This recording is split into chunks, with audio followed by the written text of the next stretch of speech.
Well, welcome to another episode Out of the Blank podcast. I'm here with Mike, and he took a sip from his beautiful looking cup. Show it up to the screen for people to see that.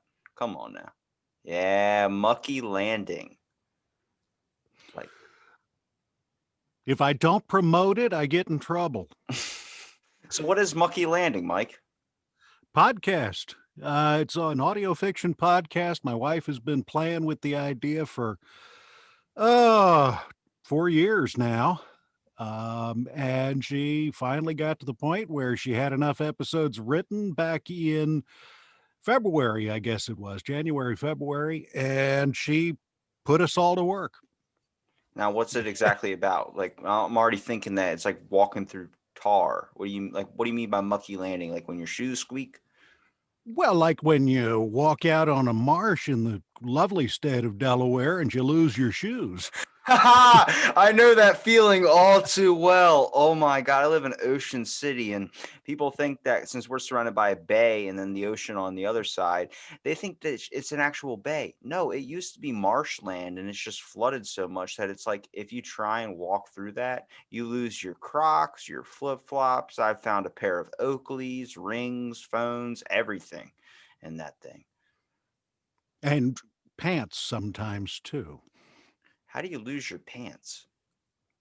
Oh, trust me, I grew up in the Delaware, and that's where your mother stands there and says, "You don't come in the house with those pants on. You take those off and you leave them right there."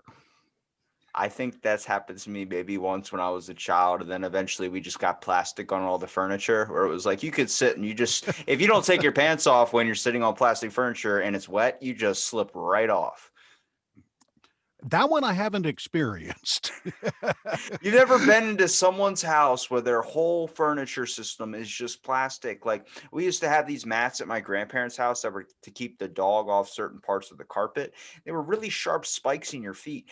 If anything, it just kept me out of the living room. It didn't get me anywhere near it. Well, my grandparents had plastic on the furniture, but that was in a room we weren't allowed to go in anyway. And So if you knew my grandparents, you didn't go in that room, trust me. is it It, wrong to have a room that nobody else is allowed in? Like, I mean, our bedrooms, I guess, but what about like a trophy room where it's like, this is just my room to get away like at the door, you cannot pass, like put a shock collar on them. when it comes to children, probably. I was thinking more on the lines of dogs, but shock collars on kids, I like that idea too. Dogs are usually better behaved. That is true. I mean, yeah, depends on what kind of dog you get, I guess. I used to own Newfoundlands, or my buddy did. Mhm. Those things were like little tiny baby bears. Like they would knock over wine bottles. I think the one time I babysitted was for a week long. My buddy's like, I need you to stay at my house because we're going to Alabama and we just can't hire a babysitter. So you can live there, eat the food. This is where I discovered his mom makes the best oatmeal raisin cookies I've ever had in my entire life because this is around the holidays. She baked a whole like popcorn size, like the containers you get for Christmas, had to be at least 300 cookies in there. I destroyed them all in like 2 nights. Like, yeah, You know, you can order pizza. they didn't leave me money for pizza. And I was like, food's in the house. Might as well. Ah, They're like, just make sure you take the dogs out and do all this basic stuff and you can sleep here, do whatever you want.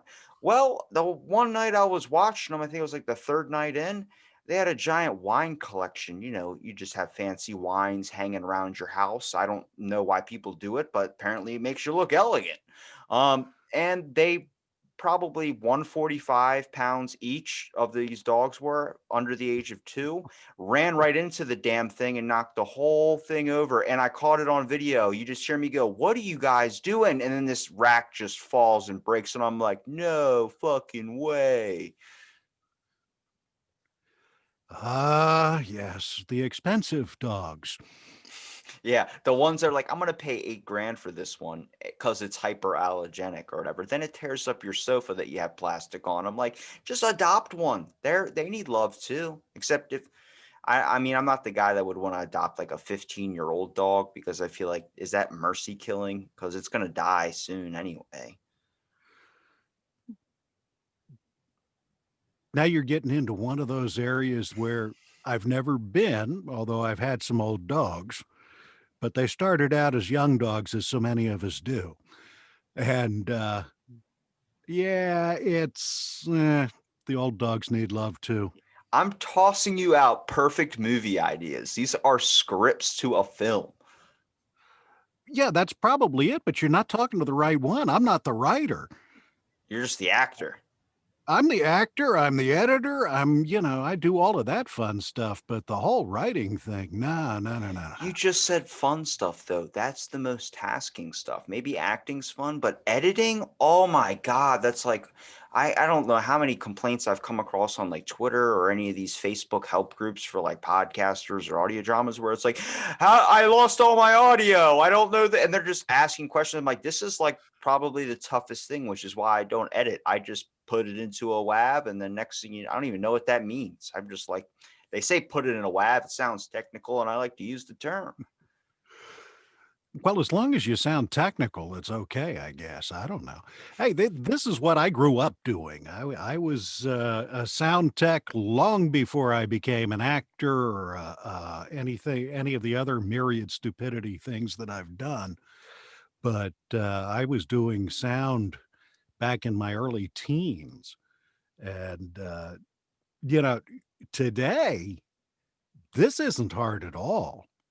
What we used to do when I was in radio, if we had to make an edit in something, we had a piece of 1/4 inch tape that we took a razor blade to and used some scotch tape to stick the two ends together and then hoped and prayed we hadn't cut out anything important. Imagine giving a Because kid like a little mixtape and asking him to rewind the tape. How long would it take them to figure out how to do so? well, it depends on whether it was reel to reel or cassette, you do that pencil trick, but yeah. That's what I'm saying. If they don't have like Adobe Audition or something else, or a YouTube video to watch them do it, like I don't know, I probably wouldn't be able to do most things without YouTube. I think that's probably given me the most guidance in my life than any teachers have offered me. My son finally turned me on to finding information like that on YouTube, and I went, "You're kidding." And turns out he wasn't, and I have used it from time to time, but I much prefer being able to read the instructions and figure it out. I used to be an instructions man. I mean, I wouldn't say used to. I guess I wasn't an instructions man. I just became one because trying to set shit up and then you have a bunch of extra screws, I just feel incomplete as the vessel thing I'm making. Like I've made a cycle bike for my room. It's my Christmas present. And besides cycling for 8 hours while playing video games, it goes by quick. But trying to build it, I was like, I need to make sure I follow every instruction because this is something that can fall and kill me because it is heavy as shit. Yeah, yeah, and you definitely want to be doubly careful when it can fall and kill you. Yeah, it's like when you used to tip over the vending machines as a kid to get the snack out, and they just had that sticker like, "Hey, this can actually fall on you." And you're like, "But how many people?" It's like a lot. There's a couple hundred people a year that get killed. Yeah, well, come on, it's the same as put a warning tag on your hair dryer. Yeah. Hey, don't use this in the bathtub. It can kill you. Hey, Wait a some of those minute. people probably should die. What if I want to make toast while I'm taking a bath? Come on. Your problem, Scooter. I mean, really. That If all if those you movies do back something then. if you do something that dumb, you are due for a Darwin Award. That's Well, all there is to it. there has been a show called A Thousand Ways to Die. That was the basis of that. People doing the dumbest thing possible. I saw a person tie a rope to a chainsaw, like the ones you would use to cut hedges and stuff, and he started Mhm. swinging it around his head with a rope just to be able to cut the back of the bush. And it got wrapped around his arm, then his other arm, and it had hit him in the neck and killed him. When you're a person discovering that, what do you do? Do you just chalk it up You to it? mean discovering that that will happen? Yeah. Well, usually you die, but Well, I mean, discovering the body, not the person, not you doing it. Yeah. discovering the body. Well, at that point, you take the video and you turn it in for an award. Doesn't that go on America's Funniest Home Videos or some stupidity like that? If the person dies, I don't know if Bob Saget wants to talk about that. Well, you never know. I saw one of those. Maybe it'll be on the blooper reels. I mean, honestly, with as much TV nonsense we have today, there's some stuff like there used to be really good old shows like Sanford and Son was a good one, but like natural stuff like I liked Cops. I thought that was pretty intense where you get to see people run through and all that. But when you see something like Worst Hospital Emergencies, whatever that show was, where it would show you the worst surgeries in the medical field, and there was a dude who had a tree branch probably 4 feet long, just through his neck. A full on, like, I mean, size of a pool cue right through his neck. And he's just sitting there in a chair, like, this is my life. This is my life. And they're like, well, we can't pull it out. So do we got to cut each end off and then figure out how to surgically remove it? And my question was, how does that happen? How do you think that guy got a tree branch in his neck? My question is, who thinks that's entertainment? That is entertainment. Are you kidding me? That is like Well, apparently it is. I don't think so, but I would. How are you not curious to find out how that happened? oh, that one's easy. I don't care. Oh, you got to have a sense of empathy when it comes to what did this guy do? I just want to know. It's like when you see someone I'm covered in like. sorry it happened. I just don't want to know the details. Come on. I want to make sure I know the details, so I don't want it ever to happen to me or in any conclusion in life. I don't want that scenario to be like, you could have avoided it if you would have found out the ending of that episode. Yeah, right. Well, let me tell you the end. He was mowing his lawn during a hurricane, and a tree branch had going right through his neck. So I was like, "Oh, you're just an idiot. Like you didn't really like this wasn't like I tripped and fell on a tree branch or I fell out of a tree. This was no, you straight up had a hurricane going on, and you decided it was a beautiful day to mow the grass." And you assume that it wasn't going to be something like that. Didn't they? No. No, I mean, come on.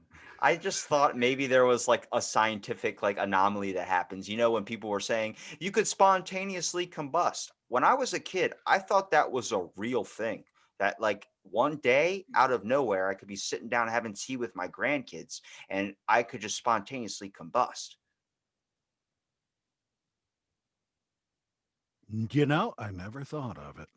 You're a man of wisdom. I mean, you've got me on by some years. So can you give me some guidance into what's bullshit into my life? Because I didn't know how to balance a checkbook, and I just figured out how to use the oven. Well, my thought on it is the whole concept of spontaneous combustion revolves around the word spontaneous. You don't know why it happened, so why give a shit? Don't worry about it.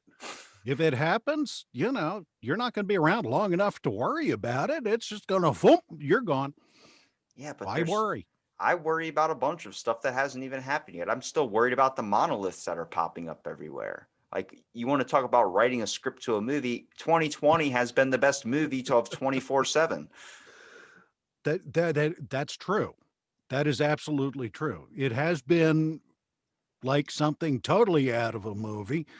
And I'll tell you one thing, it's not one I want to rewatch. Yeah, it's definitely like I saw someone post up a picture saying it's going to be an amazing 2020. It's a calendar that's what the calendar said. And there it Mhm. was they just threw it right in the dumpster. Like, what was the point of buying this? And they threw it in the dumpster. I was like, I'm hoping 2021 is going to be the year that fixes it, like the year of the dragon or the year of the monkey. Let's call this the year of reversing whatever 2020 did. Yeah, why don't you just hold out for 2022? I don't think 2021 is going to be a whole lot better. We're going to be cleaning up the mess that we've been left. But it's 21, so it's like it's old enough to drink. It's technically an adult now.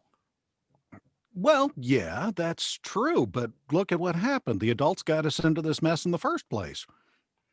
That's what every generation says about the generation after it or before it. They always blame that one. Oh, I don't. I'm just as responsible as everybody else. I mean, for crying out loud. I've heard so many people, my parents say, well, it was your generation's crazy. And then all my generation goes, well, it's the generation above us. I'm like, if we keep pointing fingers, when is the change going to happen? Let's make a movie about change and I'll get you to play it. Makes sense to me, I guess. But, you stop and you think about it. Change is change. We always have change. Everything changes. My father still rails against change. It's not the way it was when I was in school. It's not the way it was when I was a young man. Dad, guess what? You're in your 80s. Shit's going to change.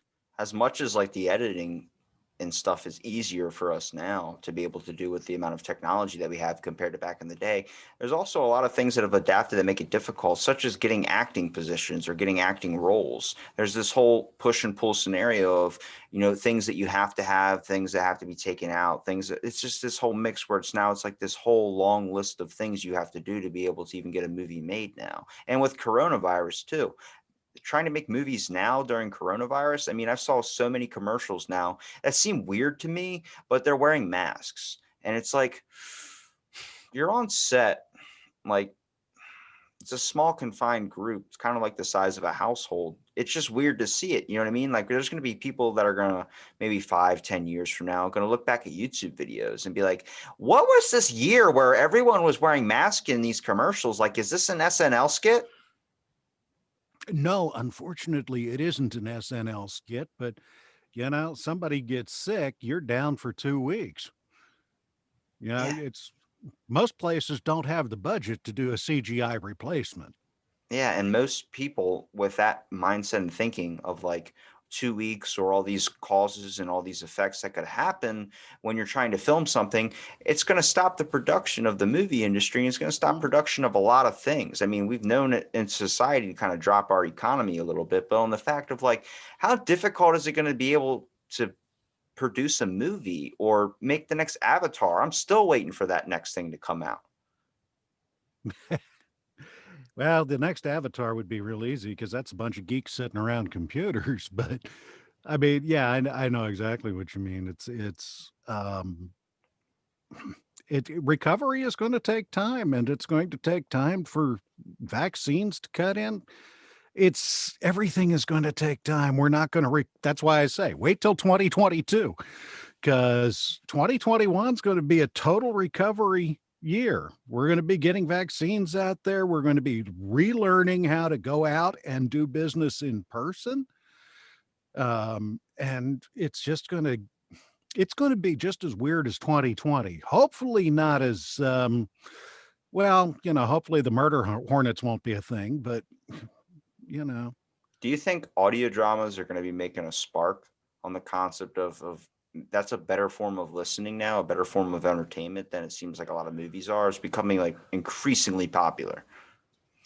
I think audio drama in particular has just reached its infancy. I think, I mean, let's face it, there are a million podcasts out there that are interviewing or two guys sitting around getting drunk and talking about nonsense.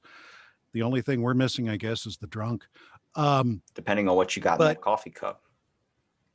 this early in the morning, it's pure coffee. Trust me. I Hey, can't it's drink five this early in o'clock the day somewhere. anymore. Don't tempt me. Um, but I think that um, I think audio drama is one of those things that is going to become more appealing, especially as television keeps drifting into this reality TV crap. Yeah, there's always going to be an audience for that. But there's also going to be an audience for people that want to use their imagination. That was the thing that the old time radio programs drew on, and they still draw on. I mean, we're still listening to those things today. I know I am. I don't know about the rest of you. And no, for those of you that were going to ask the question, they weren't still on the air when I was growing up. Go away. Um, but the whole concept of being able to listen to something, picture it in your mind, and still be able to do something else, I think really works well. And it's something that we're going to see some growth in. I think we're going to see the quality pick up as well as people get used to writing these things and start to work into their niche. Some of them are extremely good already. Albus Alex comes to mind, which is the one my wife kept going, see, we can do this. And I kept looking at her, are you stoned? And turns out that if you prep well enough, yeah, you can do something like that. Well, It's, it's all you about know, really just trying to find something you're passionate about and apply towards. I mean, even if you're just kind of yeah. rolling with it and seeing where it goes, you usually end up loving it and still wanting to do it, even if you only have one listener.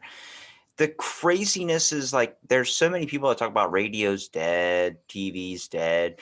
It's just a weird shift and pull of what's the trend now. It's always turning on to something else newer. Then it usually goes back or takes that a piece of that form, I would say. I was listening to a podcast with Rob Lowe, and he was talking about when he was on TV, he was the sixth rated channel. Like back then, there were only a couple of channels, and he said he was the sixth rated channel on air. It was terrible. He was talking about how bad it was, and they asked how many viewers he had.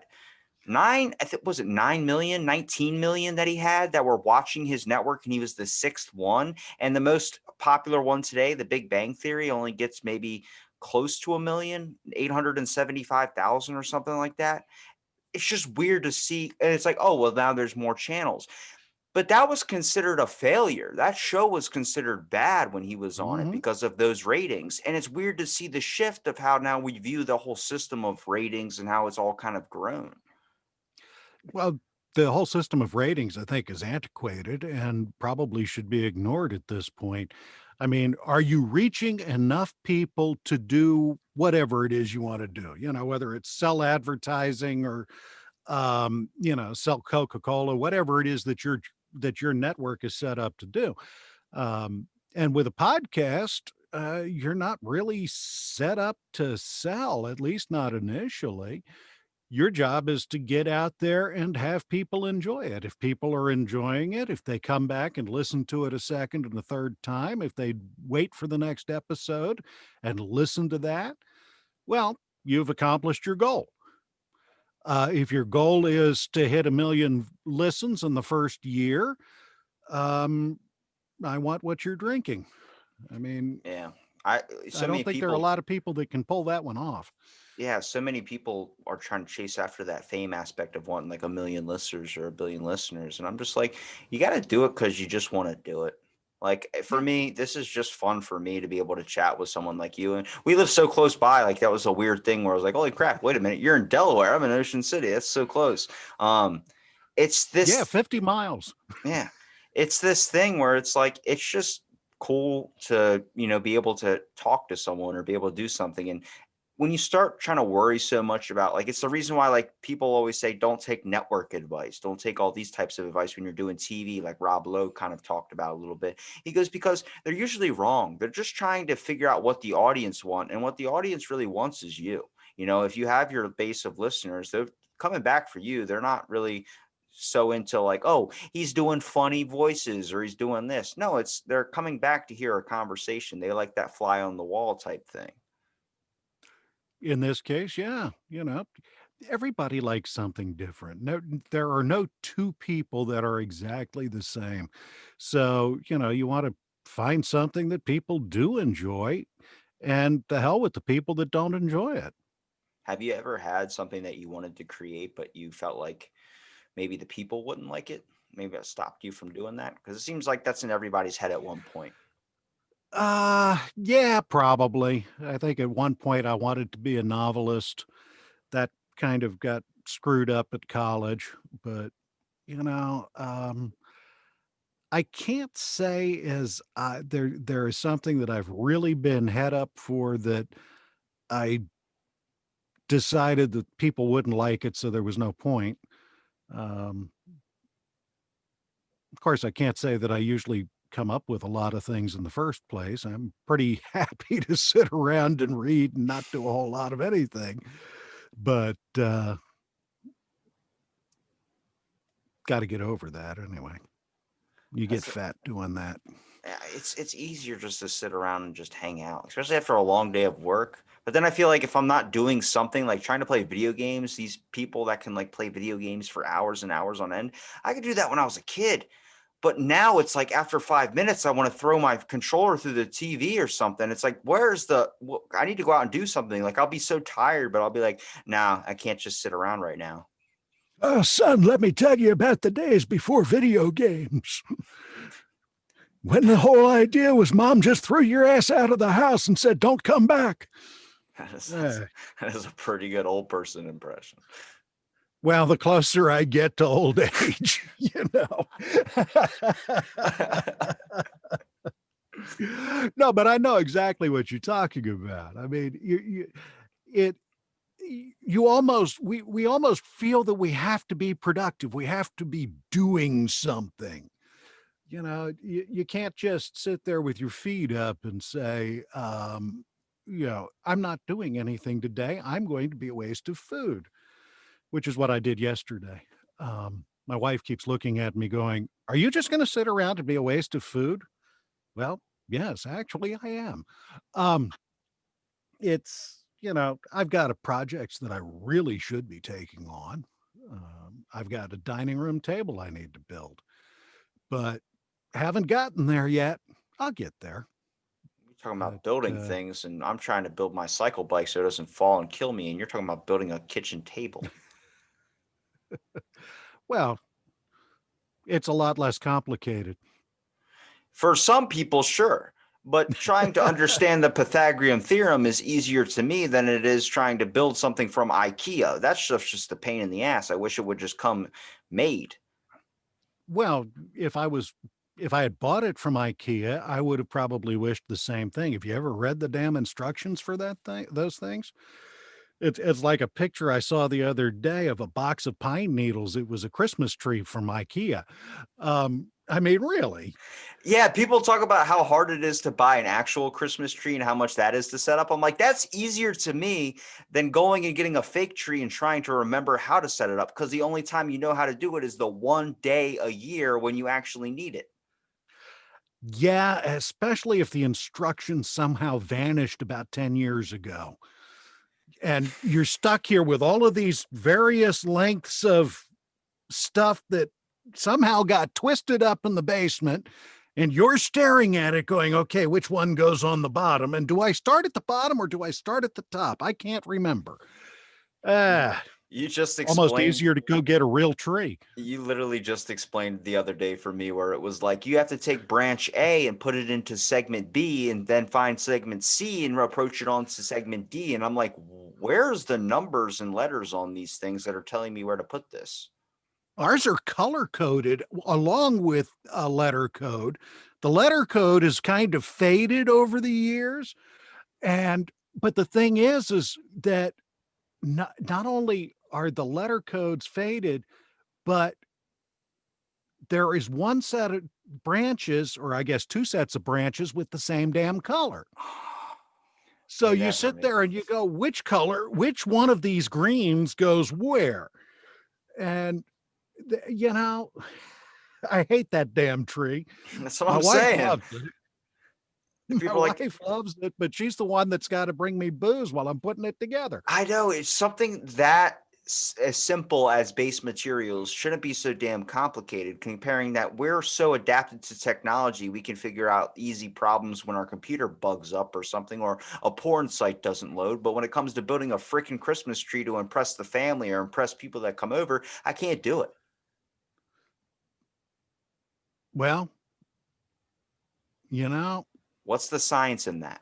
there is no science. It's more about the fact that somehow you struggle through and you get it to work. And sometimes it's just by trial and error. And sometimes your tree looks like one of those Hawaiian girls that sit on the dashboard and dance back and forth. You know, it's kind of shaped like this. you And know? it's a little bit bare at the bottom. Someone, I came over to my house and saw my tree. Was like, dude, you know, all those things are upside down. And I'm like, how do you know? How do you know? How can you tell that it's upside down? It looks the exact same as a regular tree. My question would be, where the hell were you when I was putting this thing together?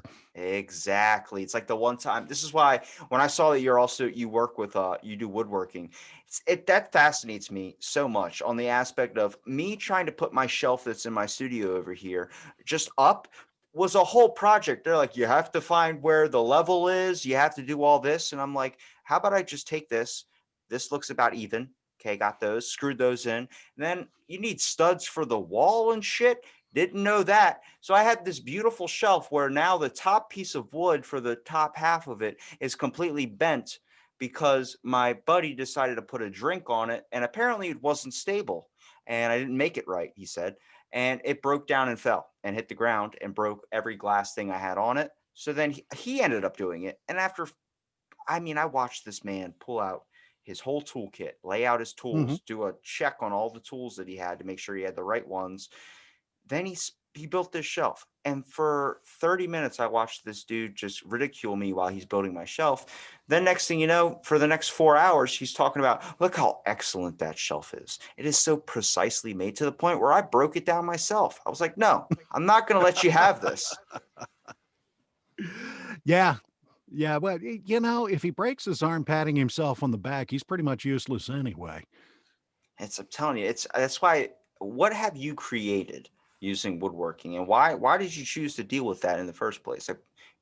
Oh, I started doing woodworking for a very basic reason. My wife has expensive tastes and I have no money.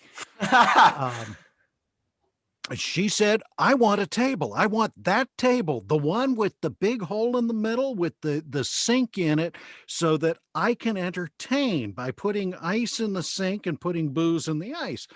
And I thought, well, that's a lovely idea. And then I looked at the price on the table and I went, yeah, too bad you can't have it. I'm sorry, I'm not spending $300 for a table with the sink in the middle of it. And she said, okay, make me one. That's a good Are you answer. stoned?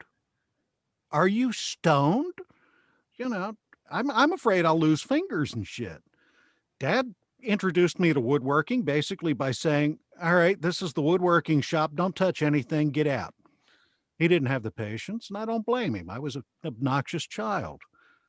But my wife has more interesting ways to make me do things and applied a few of them. And next thing I know, I'm making tables and doing other stuff. And the it's been a lot of fun. I mean, basically, the more I do, the more I learn. I For our cabin, I put up rough sawn lumber that I bought at a sawmill, got it all trimmed up and everything. Took the same type of rough cut cherry in this case and planed it down, made floors out of it. I have genuine hardwood floors in my cabin. I don't mind like the whole building of it. I just don't like the angles and stuff that you have to include to make it functional. Like when I built a birdhouse was looked like I don't know how to describe it. It looked like a monster from a horror movie. It was like, this is for birds? And I'm like, yeah, like this looks like an evil spaceship that's gonna kill any bird that enters it. I'm like, it could. It actually did kill a few birds. That's my fault. And I nailed the nails in through the top of the birdhouse. I didn't bend them. So they were just nails sticking into the ceiling, and these birds would fly in and then fly inside of it, and they would hit the nails. So Let that's you in on a secret. my fault. Use shorter nails. Yeah. Well, look, we used what was in the kitchen, and that's what we had in the Ah, kitchen. yes. Yeah. It's Well, kind of the like you ever thing see about those it is cookbooks where it's like you got to pull everything out of the refrigerator or make something. It's what I do when I have woodworking options. I'm like, I'm going to find any material in the house where I don't have to go to the store and deal with the people at Walmart. right, right. The thing is that most people's first birdhouse looked like what you're describing. The second one looked a little better. The third one looked a lot better. It's like anything else, doing what we're doing now. Yeah, But not it's like, everybody can sit down and do it right off the bat. I wish I had that thought, but when I look on social media and see, like, you type in how to build a birdhouse, you see all these elegant ones. And then when yours doesn't turn out to that, you don't ever want to make the second attempt. Yeah, you want to find the one that says how to build a birdhouse for dummies first. just to get your feet wet. You don't want the one that's supposed to look like a Victorian mansion. Look, when that book says how to for dummies, I get insulted because they're automatically thinking I'm dumb. And I don't like that. So I've never bought in one of those books. Well, you probably should go ahead and buy one because the rest of us are sure you're dumb. Wow. What, That's you wanted me to be hurtful. nice to you? I did. I was hoping you would Oh, comfort me man. like a parent would. You needed to tell me that ahead of time. Damn. Coming on another person's show and insulting them to their face. Who are you, Jimmy Fallon? Come on now. No, I'm an asshole. No, you're not. You got a rockin' red flannel. Oh, no, no, no. I've got proof.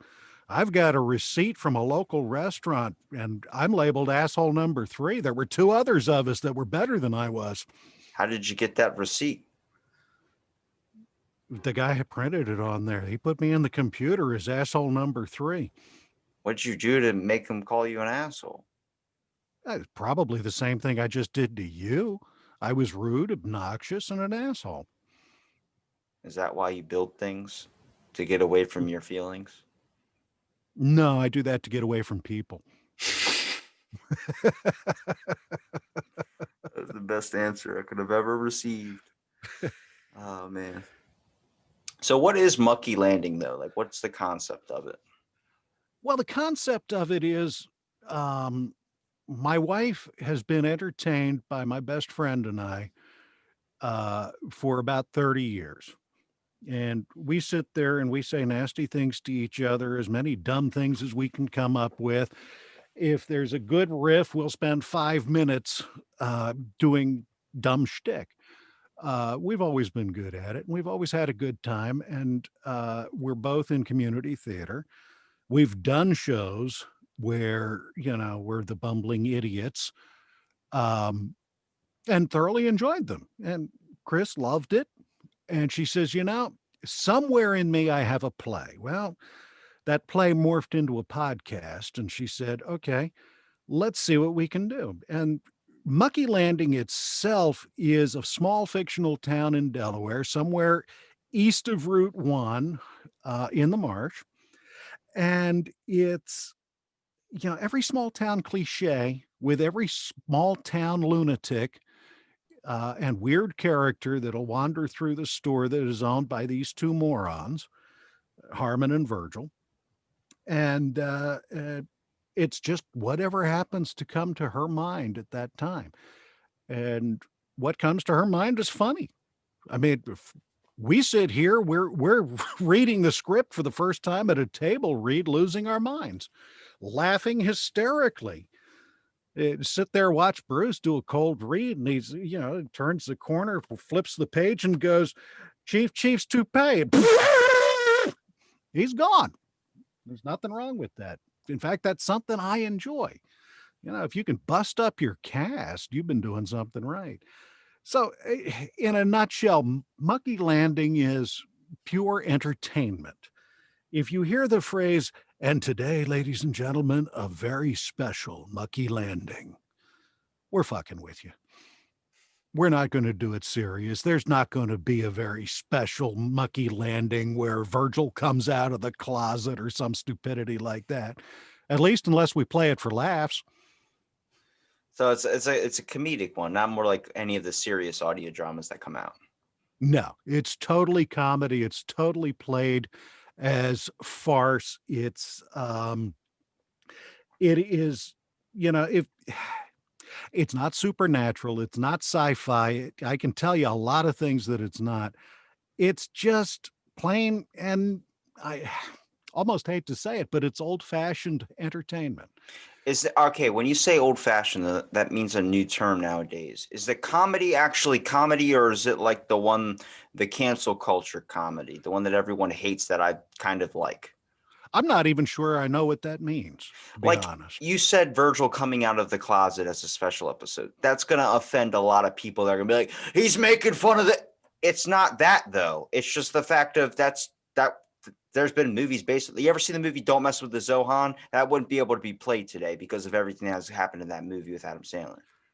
Well, you stop and you think about it. You couldn't watch Mel Brooks's make Blazing Saddles today. Uh, yeah, the sense of humor changes, but my basic theory on that, and I think my wife agrees with me, is if you're offended, don't listen.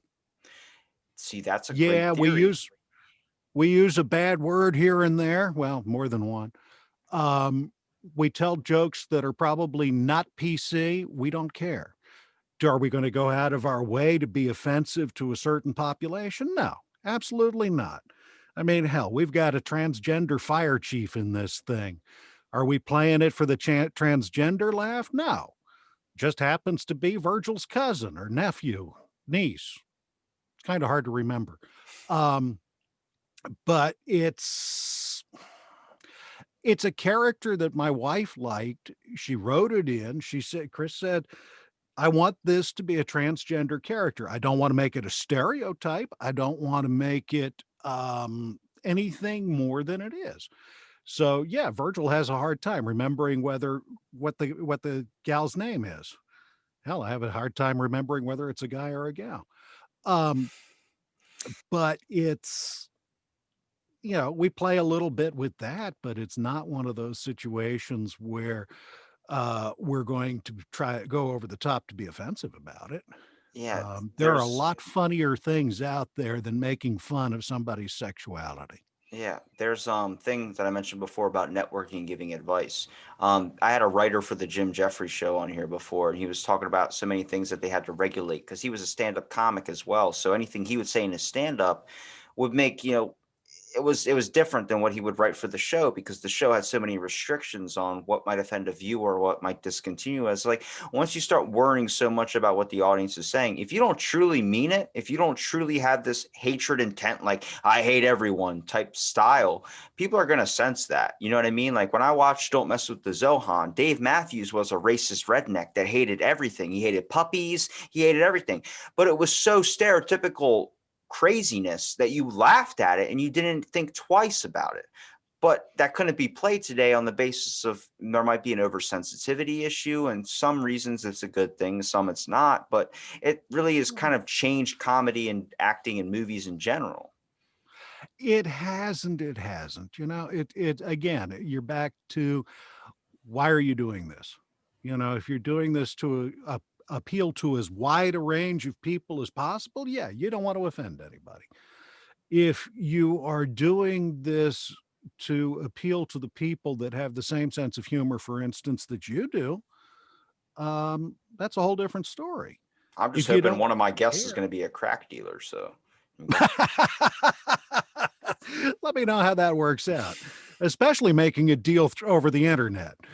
Um, you do have that fundamental problem. there is the best part of technology that is called Apple Pay. So we can make it work. Yeah, you can pay him, but how's he delivering your stash, man? Drop it in a bush. I'll pick it up. You ever heard of Yeah, dead drops? Dead drops, bro. dead drops work. Of course, the trouble is your connection might be in Phoenix. Why you toss out Phoenix like that? It was as far away as I could think of without being a classic California shtick. I would have been like Salisbury, bro. That's right in Salisbury. That's a joke me and you Yeah, know. yeah. I was going to say that's your backyard. You go there to the doctors. Come on. Look, even they know it down there. It's okay. It's like when you do the Texas accent, they know what they sound like. What, Texans? Yeah. Oh Lord, yes, yes. And you move them out of Texas, they can still put it on like an old pair of pajamas. It's a beautiful thing, accents. Yes, yeah, it is. I love accents. I love being a lot of times I can identify where somebody's from. And I'm not just talking Texas versus Georgia or whatever, but it's like the difference between a Kentucky and a Tennessee. Well, that gets hard Uh, though, because like for instance, Maryland or Baltimore has an accent, but then there's different counties. Like there's like something like 30 something counties you got to remember at the same time as learning the 50 states. well, yeah, if you want to get into it that far, Baltimore is definitely different than out west toward Hagerstown. I mean, there you're getting into the Appalachian accent. But the other fascinating part about accents is the history of them. It's kind of hard to believe that what we know as a Southern accent was originally from Maine and New England. It moved, and what we think of as a Mainer accent, I'm not sure where the hell that came from. I just want to hear an accent of like old style English. Old style English, that one I don't do anymore. Like where some I'm not sure person I just can comes remember out. it. I'm one of those guys, you put me on the spot, you can forget it. I'm going to sit there and think about it, and I'll get all bollocksed up and get shy and shit. Well, you got the vocab for it. Bollocks is like an old style term. What accents can you do? Like, give me a list here. Oh, good Lord. I can do a generic Southern. I'm not too shabby at doing Georgia or Texas. I've always been halfway decent at a handful of British accents. Those aren't too difficult. Mostly the upper crust because I'm always playing some stuck up asshole. What else? Not the Queen. Not the Queen. No, let's leave that poor girl out of this. Had an Irish at one point, but I haven't used it in years. Do you like more Dress of me the up as a priest, it might be a little different. Do you like more of the Um, accents or do you have impressions? I feel like sometimes people have impressions stored too. nah, I don't really do impressions. I probably, 2 glasses of bourbon in, I'll probably try anything, but it's I don't really do impressions. I do accents. I do characters. I Okay. do characters. Um, but I'm I guess in a lot of ways I'm a lot better at somebody else's using somebody else's words. Makes it a little easier to create the character if I'm not having to come up with the words too. Yeah. Sometimes it's easier for me to be able to repeat something somebody said in that term or slang that they use or form, I guess accent or impression, if I've heard it before. Like George Takei, I can do like his "oh my" because I've only heard that part to it. I don't know how to make him run off with a sentence. Yeah. And I grew up listening to the great comedians on vinyl to begin with. Bob Newhart and Sam George Kinison. Carlin and all the rest, Steve Martin. When you get introduced to them that way, what you're if you want to tell the joke again and share it with your buddies, you better be able to do the impression. You know, Yeah. Sometimes, like, you so can't just crank out a Sam Kinison joke and not sound like Sam Kinison, where he's like, "We're gonna do it no, you got to have that high pitched, fake, like inside screaming." yes, yeah, well, and you're absolutely right. Half of the joke is in the delivery. Yeah. Someone told me once that comedy never punches down. And I'm like, one of the most famous bits of all time was Sam Kinison's about moving out of Africa because there's no food there. He's like, you got to move to where the food goes. Like, Yep. that was a great joke. And then he had a joke about having sex with corpses, like dead family members, the necrophiliac joke. That one I didn't hear. That one was like, imagine life fucks you long after you're dead. Imagine you're in heaven. You're like, what's happening? What's happening? And some dude's just banging a corpse. And he's like, you get fucked in the ass long after you're dead. It was this whole giant bit, but it was one of his great ones on his album. But it's like, comedy's funny. That's what it is. It's why when you do a show that's comedy, people look for it to get mad. Your wife has the best theory. Don't listen to it. It's the simplest thing. We've all been told, if you don't like it, then walk away. But now it's turned into this whole thing with technology and social media where it's like TMZ. You got to find it and you got to snuff it out. Yeah, well, people are more easily, well, no, I guess I shouldn't say it that way. It's not that people are more easily offended by things today. I think it's more that people are more vocal about being offended. Does that make sense? Yeah.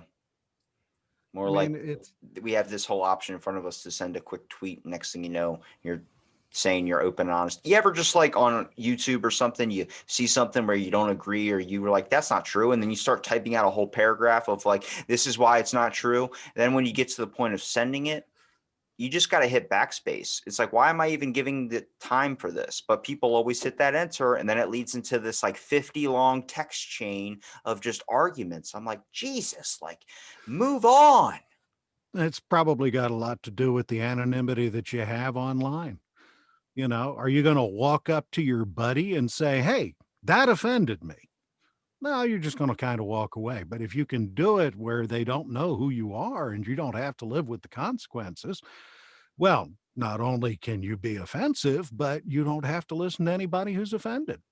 Mike, me and you are going to go on a road trip like Jay and Silent Bob, where we just go to these people's houses and find them. Did you tweet this and then just read off their comment and then take them out back? Yeah, there's an idea.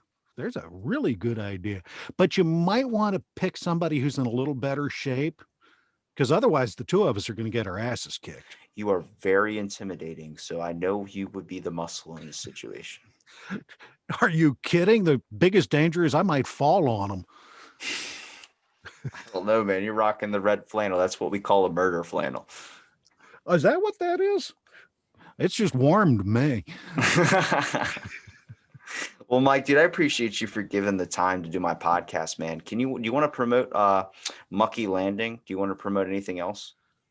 Nothing else. I mean, Muckey Landing is the focus of my spare time at this point. And I think mentioning that, I'm not sure when this is going to air, but we just dropped our latest episode. We had to take a break for the COVID. We couldn't get together and do the show. So Chris wrote about 8 bonus episodes that kind of filled in pieces and entertained as much as possible. But we did put together episode 3, just dropped that on Saturday night, Sunday morning, something like that. And so Harmon's Dilemma is up there. I liked it. I had a good time editing at the damn thing. I think it sounds great, and I definitely think it's some of Chris's best work. And I think that the actors and the script all came together in a perfect way. And I will tell you that there was a lot of laughing as we recorded this thing. The episode itself is like 35 minutes long. The stuff I left on the cutting room floor took about another 30 minutes out of it when we recorded it. It was just funny. It's absolutely hysterical. So get out, listen to Muckey Landing, leave us a review, because it's kind of the only pay we get right now. And enjoy it, recommend it to somebody else. Listen to podcasts. It's a lot better than listening to the radio or some of the other stupid crap out there. Yeah. It's like this. We're like the CNN. We're what you should be listening to. I'm just kidding. I'm not pro CNN. Yeah, that one puzzled me right there. that one, that was reaching, dude. We're better than media. We're opinions. I was going to say better than Jersey Shore, but yeah. Come on, you don't like a nice like person getting drunk and landing on their face? Come on now. All right, we're better than Jersey Shore in that we have less cleavage. That makes which is probably a good thing considering that it's 2 guys. Yeah, that's what I'm saying. It's cleavage. First of all, Jersey Shore is awesome for that. It's the only reason I watched it. When you're in those teenage angst years, you got Green Day playing in the background. It was a turning moment. Good Lord, I think I was 40 and I kept looking at it going, people actually watch this? Why? People also, you ever been to Jersey? It's just like the show. I have been to Jersey, and you're right. It is like the show. It's a whole bunch of people from Eastern Europe pretending to be Italian. They all come down to Ocean City. I see them all the time. I'm like, you're from Jersey. You're from Jersey. No offense to Jersey out there, but it's stereotypical. Yes, I'm sorry. You're Ukrainian, but you're trying to be Italian. Knock that shit off. Well, thank you. You'll run into a real Sicilian and he's going to shoot you. You know, come on, don't do that. Know the names of the pies, my friend. Know the names of the pies. I'm talking about pizza. He said Sicilian. That's an inside joke. No, I get it. Well, thank you for listening to this episode Out of the Blank. Stay tuned for our next episode.